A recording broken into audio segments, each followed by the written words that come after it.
Good afternoon, everyone. Thank you so much for taking the time to make it here today. So, a big part of the conversation today is going to be about craftsmanship. But before diving into the conversation, I'm just going to give you a little bit of context about who I am, what I've been doing, why am I in this space, and what I'm trying to achieve, and also all the knowledge I hope we share today together. So, just to give you a little bit of context about me, I was born and raised on the continent, and I've been out of the continent for 20 years now. And when I first arrived in France, where I lived for the last 18 years, I studied, like all of us when we travel out there, and I studied international trade. And I was very passionate about having relationship, like cross-border relationship with the African continent, but also globally, traveling around, working with China, working with the United States. So I did that for 5 years. I was working with a top conglomerate in watches and jewelry space, and most of the top brand that you might have heard of. I was working on some of them, and after a few years working with them, I came across my own self somehow, and I was like, okay, this is great, but this is not a dad company. Eventually, you will leave this company, or if you stay here with the struggle, the politics, and everything, maybe you're gonna grow to be some VP of whatsoever. And so that's how I started my first company 10 years ago, promoting African creativity. So bridging the gap between the African creative scene and the French scene, and a little bit also also other countries in Europe. So I funded Moonlook. It's going to be 10 year next year, and with Moonlook, I've worked with nearly 120 creatives from the African continent, from fashion, design, and a little bit of contemporary art space. I opened my first gallery in 2017 because I'm a very curious person. So I wanted to explore the space of design and fashion and craftsmanship and contemporary art. So basically, the space I had, the goal was to create conversation with the French market. So every month, I will have like an exhibition showcasing a designer, fashion designer, an artisan, not a photographer, contemporary art. And my space, I used to call it cabinet de curiosité, like curiosity cabinet. So it was really to emphasize of my creativity and my passion for the space and Africa in general. And after that, I launched a few years ago, it was 2020, another project around craftsmanship, because when it comes to craftsmanship, the conversation in Africa is not being, we're not having the conversation around craftsmanship where we're talking about artisans. We look at them from a very condescending posture. We don't consider them as cornerstone of creativity. We just consider them as people like they're doing that because they have nothing else to do. And if you succeed in Africa, you're not a craft person. You're not an artisan. You're a doctor, you're a lawyer, you're all these great things, but you're not an artisan.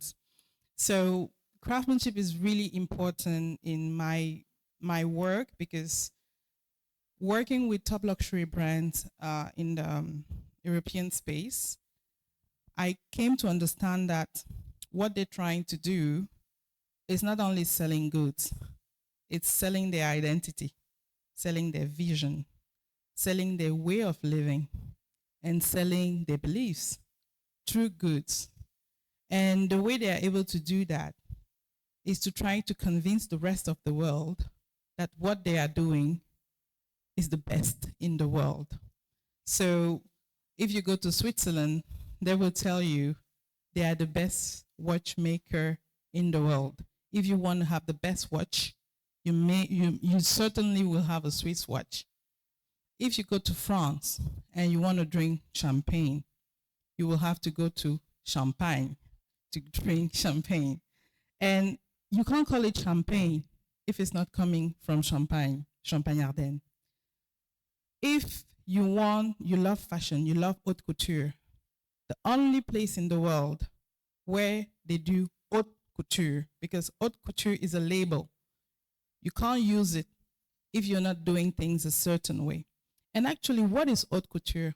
Haute couture is delicate craftsmanship, hours of work. So it could be beading, it could be embroideries, it could be refined kind of work that they do on fabric to create a garment. So only if you're doing that, that you can be called haute couture. There are a lot of luxury brands today. They don't do haute couture and they don't have the label haute couture. So what I'm trying to say here is that when you look at branding in general in this space, what they don't tell you and what you might not see is that they're really trying to just sell their way of seeing and understanding things. So the conversation today is going to be about, trying to see what is the process, the mental process, and then give you a few examples of how brands are using craftsmanship as a cornerstone of their brand, as the DNA of their brand.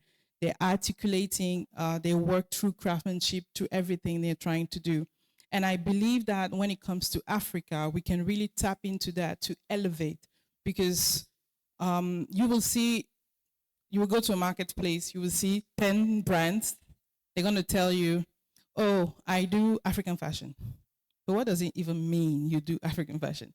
Or you will go to another space and you will see a brand that say, okay, or they're going to name themselves like something whatever Africa, or something whatever, maybe ethnic sometime. But what does it even mean if you're not able to articulate what is exceptional about you? What do you do that other people don't do?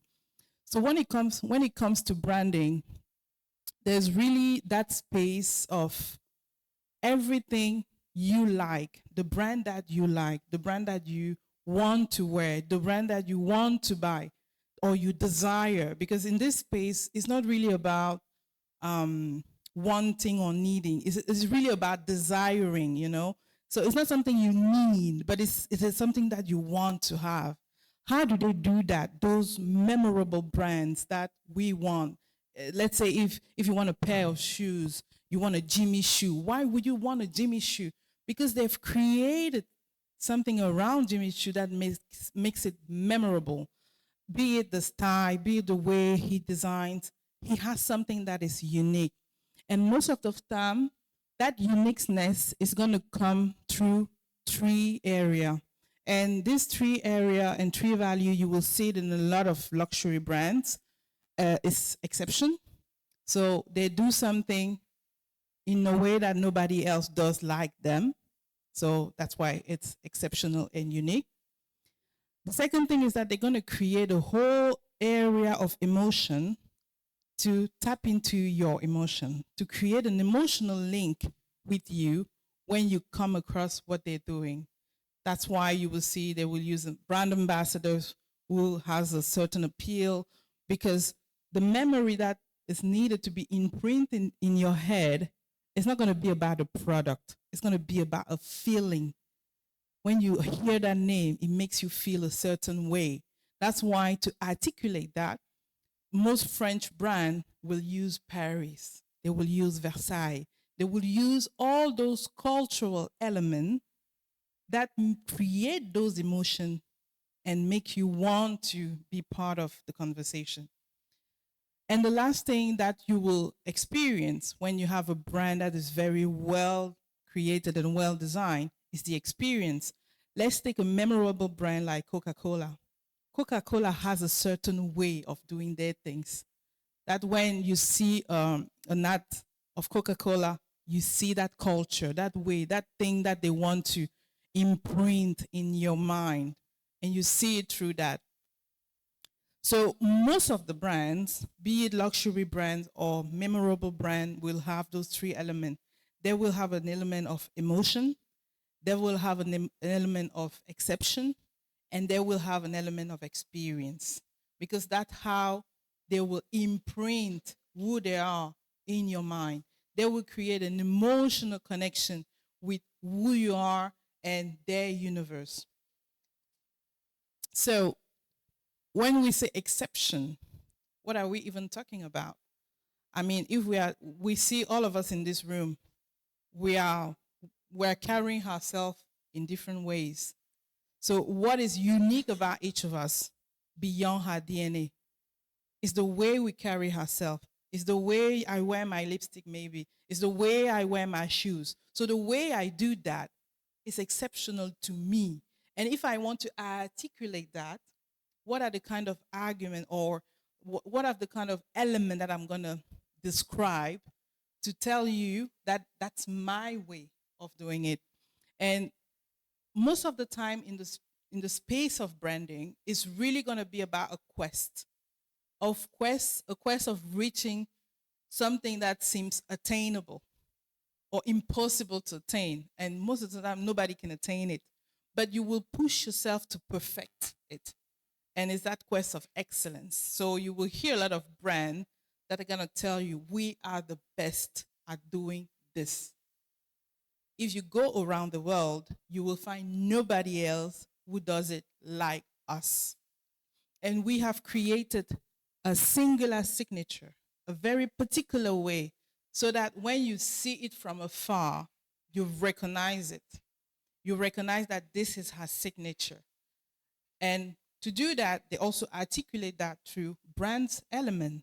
Today, they shapes, they are colors that you definitely associate to some brands because they've spent millions and millions and millions to articulate on that, to make it memorable, to make it stick in people's mind that they are the best at that. And this is really what the spirit of craftsmanship in the space of branding is all about. It's about articulating 1, 2, 3 elements that make you stand out, that make you unique, that make you nobody can copy you. Because I think if somebody trying to be like you, that person is never going to be you. So only you can do the things the way you do. And it doesn't matter if people copy you. They will always try, but they're never going to be you. So you don't care about that. And that's what in branding is really called a signature. You have a signature in the process, in the way of doing, in the way you use color, in the way you use everything, so that people can just copy it. So just to give you a few examples, I've came up with few brands that are memorable brands in the space, in their space, and they're very well known for something that they created. So when you look at somebody and you see just the shape, you recognize it and you know that these are these guys, those are those guys. So for example, the Royal Oak by Audemars Piguet is a very signature piece that they created more than 40 years ago. So when you're a little bit a connoisseur of watches, and if I see you from afar, I recognize the shape. And to emphasize on that spirit of exception, of singularity, they always highlight in their communication that it's handcrafted. So it's really a man behind it. So you will see that they're showing a hand placing the details on the watch. You will see another hand placing the watch itself, seeing how the refinement, the ability to go into details, that's their craft. That's what makes them exceptional. Take another brand, an African brand, which also in a space of lifestyle and refinement.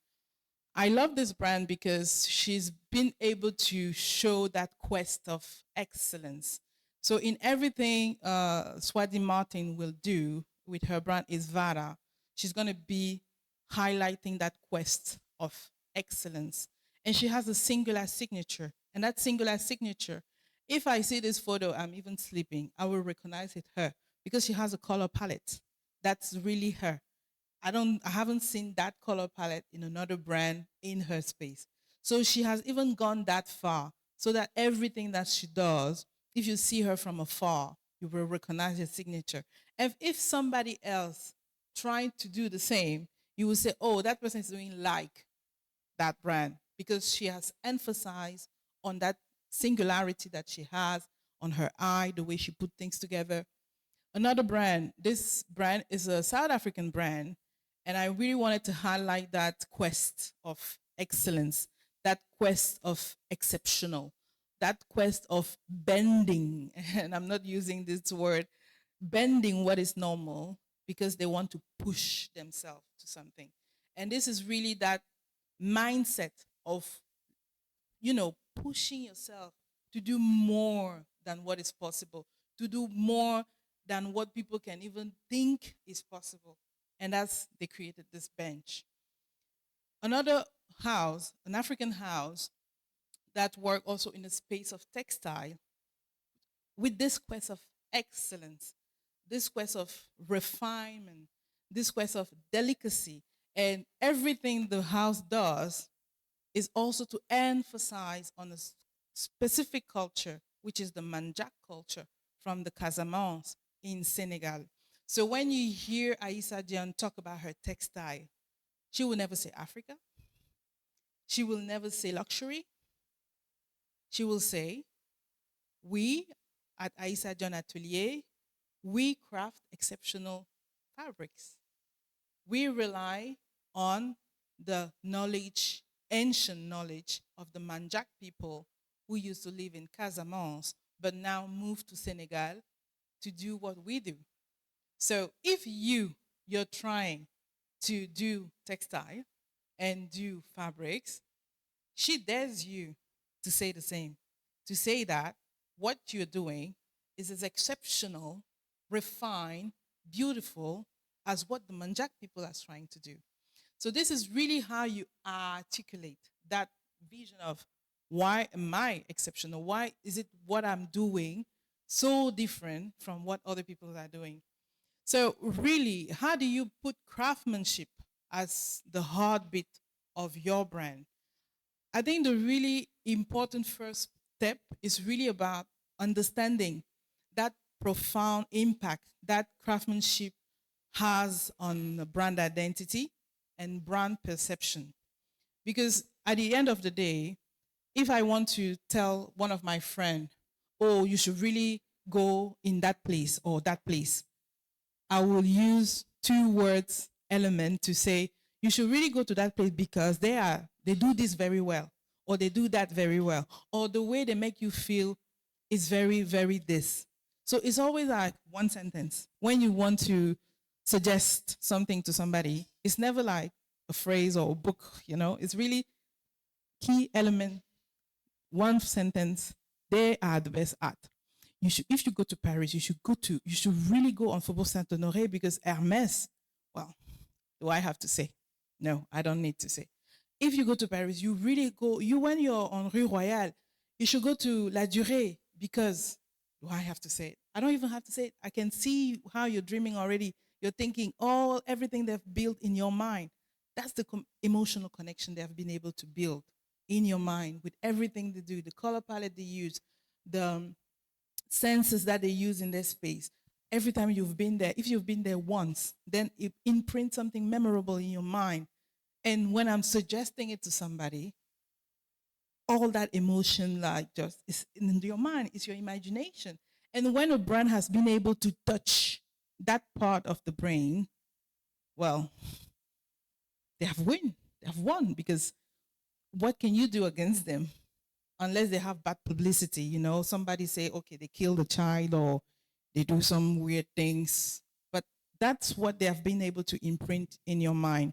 So I really think us as African, if we want to be in this space of creativity, but stand in that place for something that we do that is unique, well, we have to go back to our basis. We have to go back to the village. We have to go back to her heritage. We have to go back to her grandmother and ask her, what is it that we have that the other don't have? What is it that I can tell in my story that maybe him cannot tell in his story? What is so singular about me that is not about anybody else? So we really have to be able to explore how that tradition of ours, how the way we wrap our hair, how the way we carry ourselves, the way we move around, the way we dance, the way we laugh, the way we welcome people, all those way of doing things that make us us. And that makes, you can see the difference if you come to Nigeria, you go to the north, it's different. You go to the east, it's different. If you go to the South Africa, it's different. If you even just cross Victoria Island, you go to the main line, it's different. We have to articulate that. We can't only say it's different, but how different. If you come to Paris, I take you to the 6th district. It's different. The way that people carry themselves in that area is not the same way that people carry themselves in the 10th. It's not the same way that people carry themselves in the 16th. So when it comes to us, we can't just say, I'm a brand from Lagos. You can't just say that. Because me, as a Cameroonian, what does it even mean, a brand from Lagos? The only memory of Lagos that I have from my childhood is the Biafra. So when you say a brand from Lagos, the guys, are they good now in branding? So that's the first thing that people will remember. So you should say, my name is, I am from. This is what we do differently than those people, those other people. So we really have to be intentional about, describing who we are as people, what makes us unique. And then once you've done that, you can say, at my house. And that's how most of French brand or Italian brand, they say house. Because at my house, this is how we do. This is how we've been educated. This is our kind of refinement. This is the kind of thing we do. But you have to be intentional about it. You can't only say, well, I'm from Lagos, Nigeria. But it doesn't say anything about you.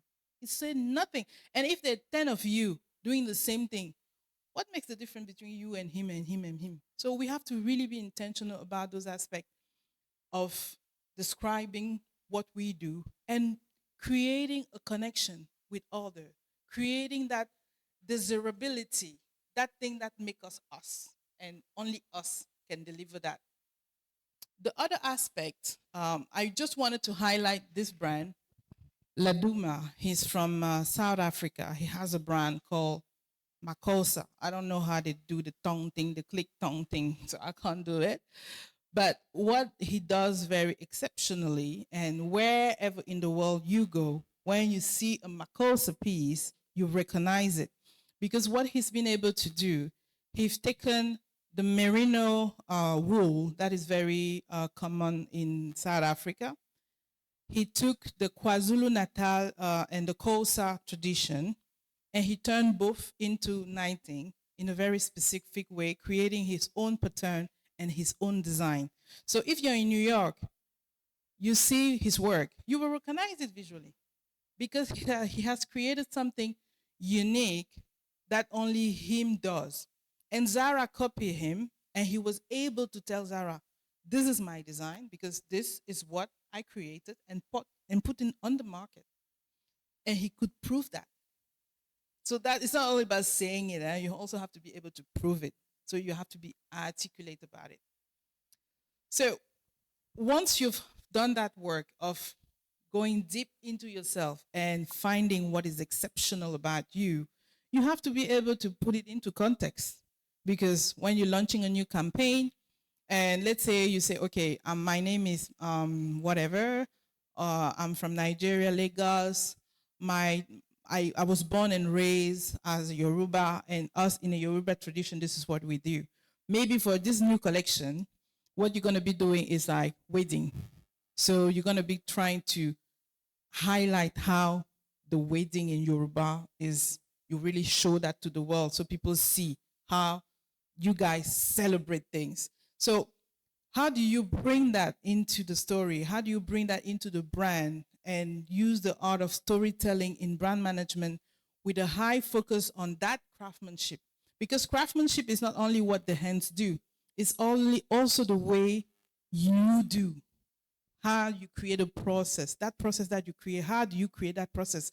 Because there's something certainly exceptional and unique in the way things are done here in Lagos, or maybe even on Victoria Island, that are not done elsewhere. And that's what you need to articulate by telling a story. Maybe it could be, you choose the tone. It could be funny, it could be satiric, it could be whatever kind of story you choose, because that's the tone of your brand, but you articulate it in your narrative so that people can rely, connect, and you go tap into that emotional part of their brain and you imprint yourself there and you stay there as a memory. And they can talk about your brand by sharing that story to the people.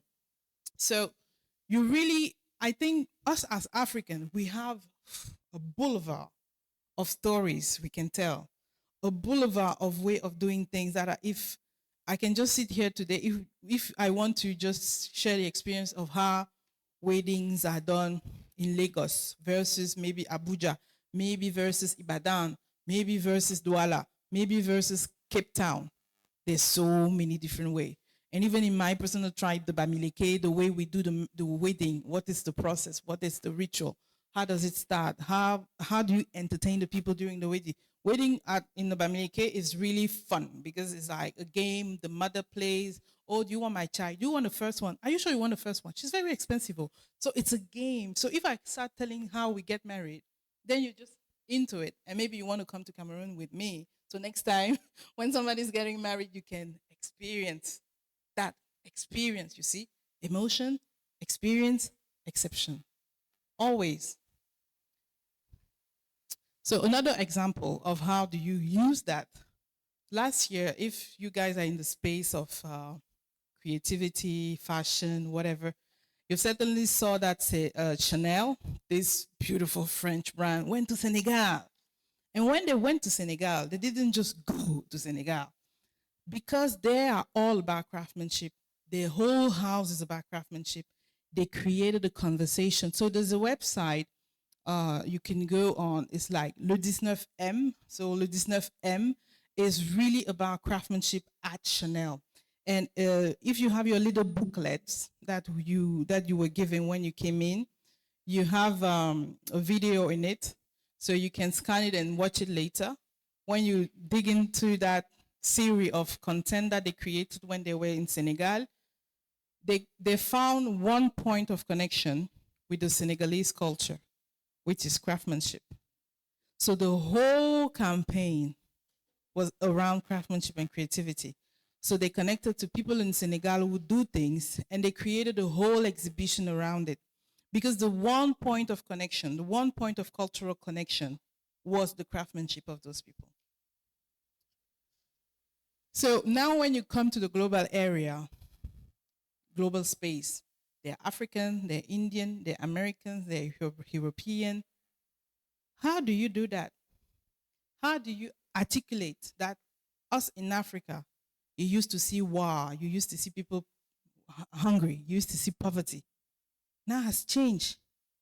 Have you been to Lagos lately? They have buildings, it's shiny, it's great. That's how do you articulate that when you go to international platform and when you want to build a brand out of Nigeria, you want to take that Nigerian way of doing things and take it out. Before we dive into it, I just want to share last example with you with an example of Morocco and what they've been trying to do in Morocco. So I have here their work. So this is beading.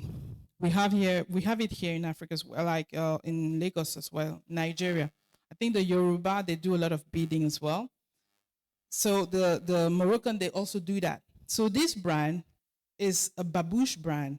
So if you go to Morocco, they're all about babouche. Everybody's wearing a babouche. So they thought, how can we take that very specific thing in our culture, which is babouche, use specific craftsmanship that are here in our country, create a brand that can go on international platforms. So really, their branding is all about this. So when you go to their website, they really show how it's the women who are doing this.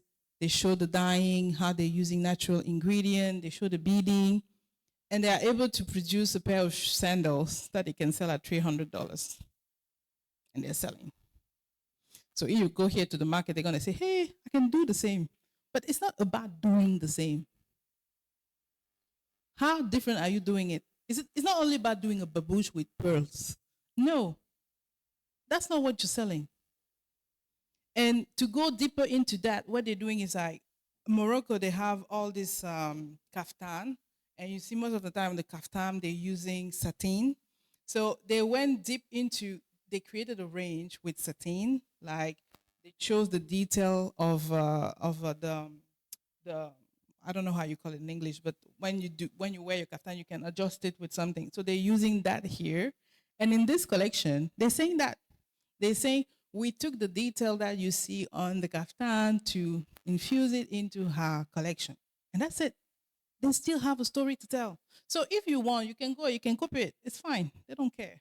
Because the people they're talking about, they're talking to with these sandals are the people who want something exceptional, coming from a unique place. So it's not only about sandals. It's about more than that. So to do that, you have to audit yourself. You have to audit yourself, look at yourself and say, okay, what is unique about me as a person? So you have to do that authenticity assessment. And when you audit yourself, then you go maybe to your family. Then after your family, you go to your tribe. Then after your tribe, you go into your country. Then your continent. So you see there's so many layers that you can use to audit yourself when it's about going on those international platforms. What the only thing they see is a person coming from Africa. But there's so many layers to us as individuals that we can't just use Africa and say that's it. Thank you, everyone.